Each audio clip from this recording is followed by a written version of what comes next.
40 mil torcedores que lotaram o Mineirão aí para recepcionar Gabriel Barbosa, o Gabigol. E é claro, o Cruzeiro também apresentou outros reforços, Dudu, Fagner. É um time assim recheado, né, com nomes de peso para a temporada 2025 e tudo isso, né, sob o comando de Fernando Diniz. Fica aqui a nossa expectativa para ver esse Cruzeiro em ação. Tem também o Cássio, que chegou na última temporada. O Eduardo, do Botafogo, está chegando para reforçar a Raposa. Uma festa gigantesca lá no Mineirão. E antes de eu passar a palavra para o Vampeta, para o Mauro, para o Bruno Prado, o Gabigol falou sobre o atual momento dele. A gente tem as imagens aqui no Canelada, ele sendo recepcionado e entrando no gramado do Mineirão, toda a festa.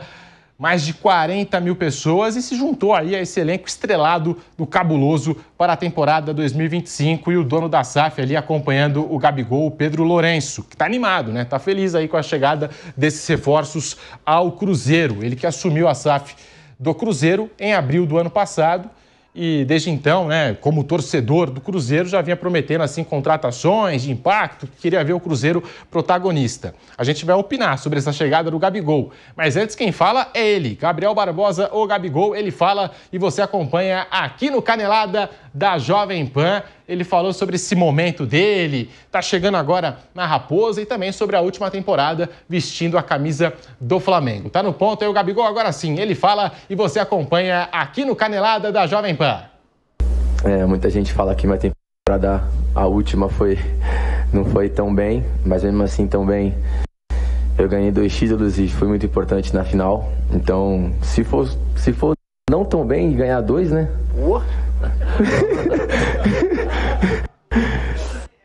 Olha o Gabriel, hein? Olha o Gabigol, falando sobre até a última temporada dele. Estou no meu melhor momento como jogador e pessoa. Todo mundo fala que a minha última temporada não foi bem, mas tive 2 títulos, fazendo gol na final. Se não for tão bem e ganhar 2, está maravilhoso. Deu até uma ironizada aí o Gabigol. Mas falando sobre essa chegada dele ao Cruzeiro, Vampeta, tem muita lenha ainda para queimar o Gabigol. Vou te falar, fez gol na final da Copa do Brasil, mas ficou devendo futebol no Flamengo há umas 2... E tá devendo esse futebol já há umas 2 temporadas, hein, Vamp? Tá devendo, né? 2 temporadas, cria uma expectativa muito grande, né? Principalmente porque ele fez o gol da final, né? Gol na final da Copa do Brasil, diante do Atlético Mineiro. Chegou vários jogadores do Cruzeiro ali se reforçando. Se você pegar, né, não só o Gabigol, você pega o Dudu e o Gabigol, né, um Palmeiras e Flamengo, sempre foram os 2 principais jogadores, né? O Gabigol, durante 2 anos, não vem sendo destaque, mas tem aquele peso por tudo que foi feito pelo Flamengo. Né? As conquistas, são 13 títulos, muitos gols, artilheiro, né? E o Dudu também. Você vê que a chegada dele até ofusca um pouco o Dudu, que o Dudu tá voltando de lesão, não retomou a carreira. O Gabigol não joga e não teve lesionado. Tem um problema aí do julgamento do doping e tudo, né? Então ficou aquela festa toda, ironia. Então o Cruzeiro, eu acho que o Cruzeiro na temporada, Pedro, vai ser o time que a gente vai estar mais de olho assim. A gente sabe que ele não está na Libertadores e não está no Mundial de Clubes. Mas tem jogadores importantes lá e o treinador também, né?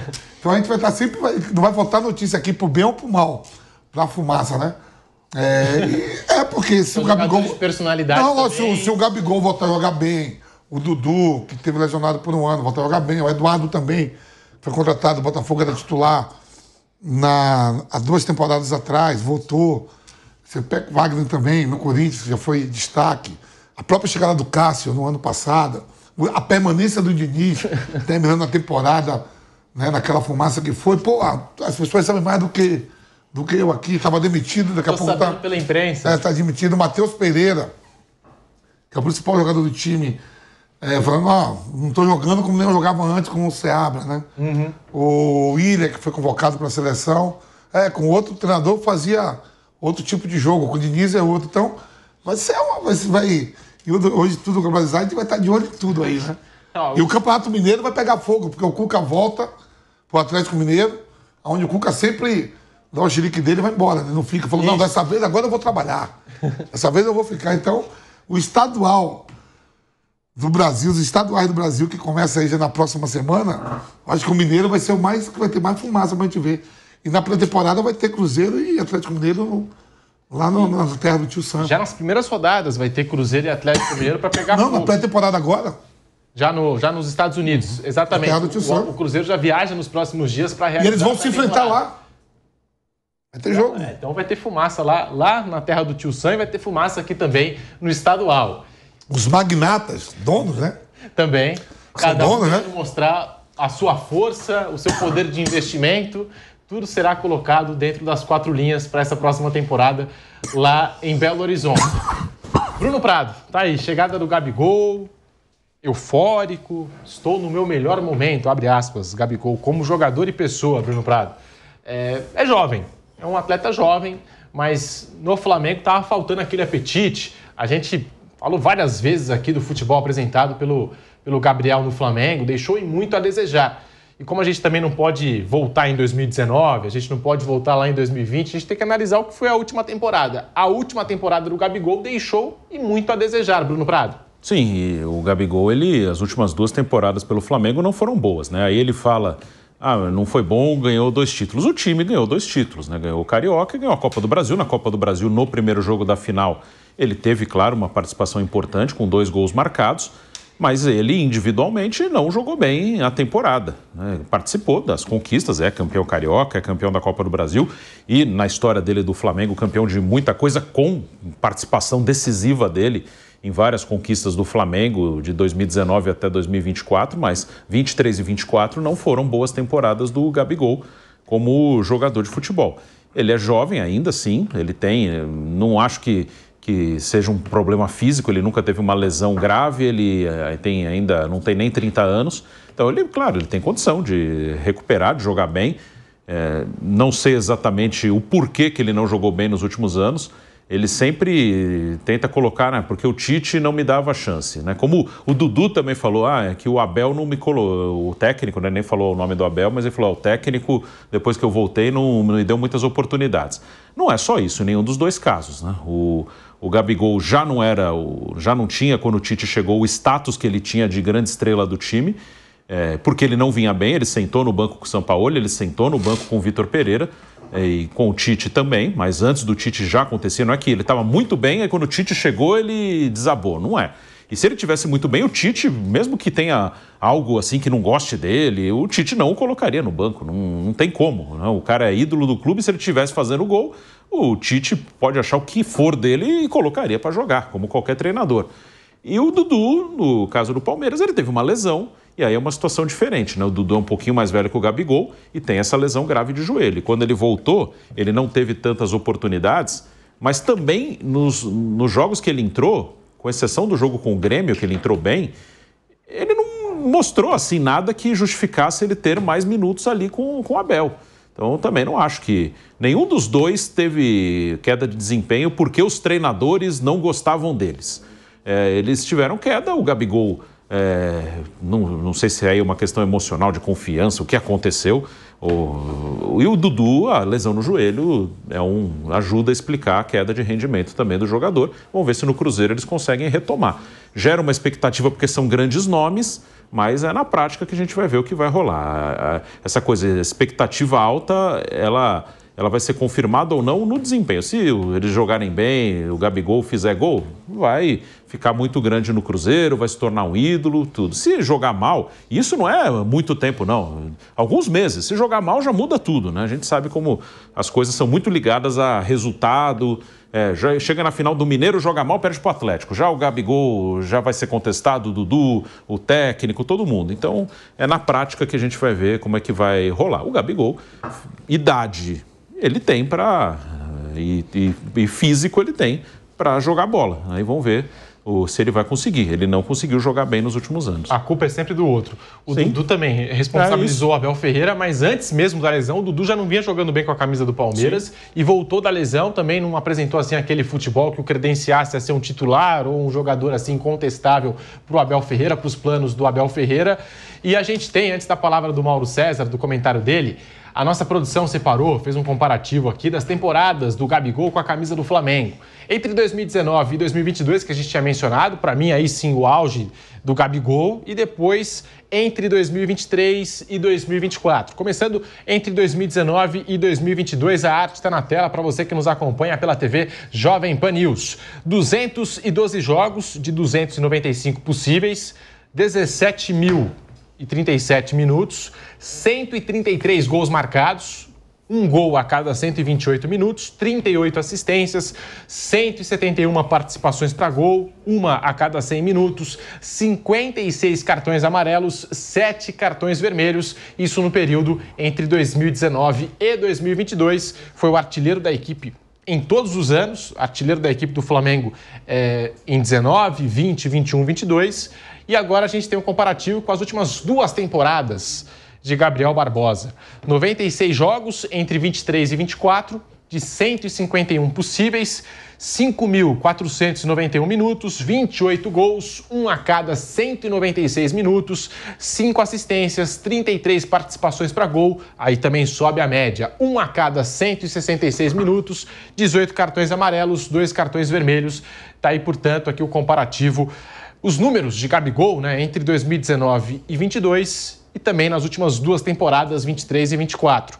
Mauro, tá aí, o Gabigol chegou no Cruzeiro falando que vive o melhor momento da carreira, como pessoa e como jogador.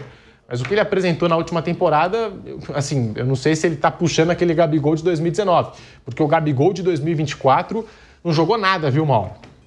Esse evento que eu vi ontem em Belo Horizonte foi uma espécie de grande momento. Lembra da Ilha da Fantasia? Você é muito novinho, você não lembra, mas você de repente já viu no YouTube. Já assisti. Né, que tinha o tatu e tal, o anãozinho lá que decepcionava as pessoas. É um mundo fantasioso, gente. Porque na realidade não é essa. Você acabou de falar. O Dudu já jogava mal antes de machucar, quando voltou não jogou bem. E o Gabriel joga mal há 2 anos. Ele foi muitíssimo bem em uma das partidas da final da Copa do Brasil. Mas essa foi a exceção, não foi a regra. Então, tudo bem, ele pode fazer a autoavaliação que achar que deve, achar que está bem, então, o direito dele. Mas os fatos mostram outra coisa, né? Na própria final, o primeiro jogo muito bem, 2 gols, o segundo jogo, o primeiro tempo, péssimo, péssimo. Ele sai, o time melhora. Ainda teve lá o charivari lá no vestiário, lá, problema no vestiário, essa coisa toda. Eu acho, assim, posso estar enganado, evidentemente, mas eu acho que quando o jogador tem má fase, o primeiro passo para a recuperação da má fase é reconhecê-la. É identificar, cara, eu estou jogando mal. Por que eu estou jogando mal? Estou mal fisicamente, tecnicamente? Os adversários já conhecem as minhas jogadas, os meus pontos fortes, neutralizam mais facilmente. O que acontece? Não adianta terceirizar a responsabilidade. O Tite não teve nenhuma culpa nessa história toda.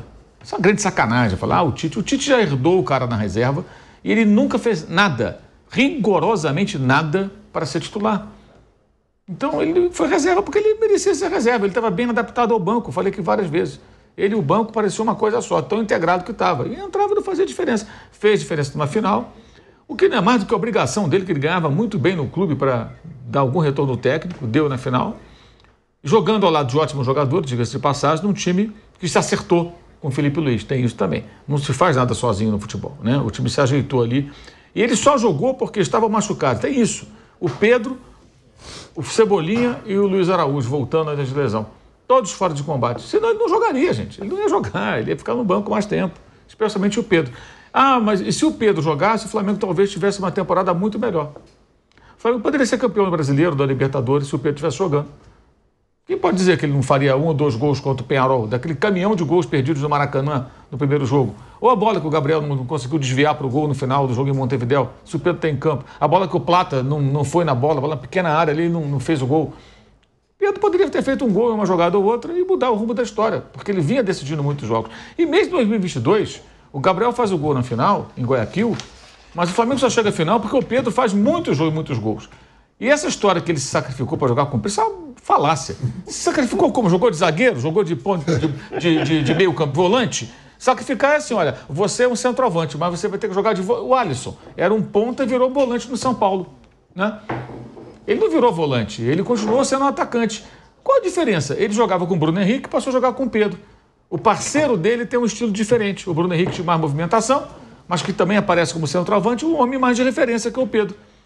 E o jogador é pago para atender a demanda do clube. E naquele momento o técnico, sem o Bruno Henrique machucado, encontrou nele e no Pedro a dupla certa. Não tem nada de sacrifício, gente. O sacrifício seria jogar de lateral esquerdo. Olha, é o seguinte, machucou aqui fulano, se tu é canhoto, vai jogar lateral esquerdo. Aí ele vai lá e joga lateral. Isso é sacrifício. O cara está na posição que não tem nada a ver com ele, totalmente distante, e ele se sacrifica, entre aspas, para colaborar com a equipe. E isso é um, entre aspas, sacrifício, né? Ele jogou no ataque. Que sacrifício foi esse? Porque ele teve que jogar para o companheiro, porque o companheiro fez mais gols. Gol do Flamengo, ele era o time dele. Como agora, se ele jogar ao lado, digamos, do Caio Jorge, e o Caio Jorge fizer 25 gols e ele fizer 13, ótimo para o Cruzeiro. Assim que funciona. Pode ser uma dupla de ataque, ou ele e o Dudu. Se o Dudu fizer mais gols do que ele, paciência. O importante é o Cruzeiro vencer ou não. Ele jogou com o Ricardo Oliveira no Santos, já jogou com 9 no lado dele. Exato, e com o próprio Bruno Henrique no Santos. Então, sabe, foram criando narrativas, né, os Gabizetes, né? Foram criando narrativas fantasiosas, isso é uma bobagem. O que ele tem agora é que corresponder tecnicamente, os dois. Porque a expectativa gerada foi muito grande. Eu entendo as contratações do Cruzeiro muito mais midiáticas do que técnicas. Não parece que estão preocupados em formar uma equipe, sim, em contratar jogadores que têm holofote, chamem a atenção. Estamos aqui falando sobre eles, né, por acaso, né? Mas isso não basta. Isso aí pode funcionar até no Campeonato Mineiro e tal, mas para a ambição que o Cruzeiro parece ter na temporada, são jogadores em baixa e que custam muito caro. Os dois em baixa. Eles é que tem que dar a volta por cima. Vão conseguir? Eu não concordo com aquela tese, depende só deles. Não depende só deles. Depende também deles, do empenho deles e de eles serem capazes de jogar tão bem. Porque você às vezes quer fazer uma coisa e não consegue.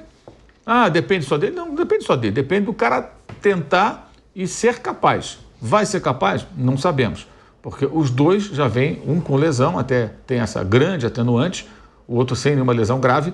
Os dois vêm numa fase aquém já há um bom tempo. E não foi culpa da Abel Ferreira também, que o Dudu não jogava. O outro jogava melhores do que ele, gente. Né? Surgiu o Estevão, surgiram outros jogadores. O outro jogaram melhor do que ele, por isso que ele não jogava. E quando ele entrava, pouco acrescentava. Né? Então, não tem justificativa. Né? Mas foi uma grande pirotecnia. Teve uma frase do Alexandre Matos que foi um negócio... Eu vi um vídeo ele falando que o grande ídolo do Cruzeiro é o dono do Cruzeiro. Pô, eu pensei que fosse o Tostão. Puxou os mais de 100 anos de história do Cruzeiro. Eu imaginava que fosse o Tostão. Talvez, sei lá, o Jairzinho na Libertadores 76, o Nelinho, que eu adorava o Nelinho, achava fantástico, pô, sempre fui fã do Nelinho, o Raul, o Dirceu Lopes. Só para falar desses caras anos 60 e 70, não estou nem falando da turma que ganhou títulos mais recentes, como Alex e Companhia Limitada. O ídolo é o dono do Cruzeiro. A que ponto chegamos, né? Um mundo maravilhoso das SAFs. Né? E falou isso do microfone para o estádio inteiro ouvir. Fiquei meio estarrecido. Por que tem o Alexandre Matos de falar um negócio desse?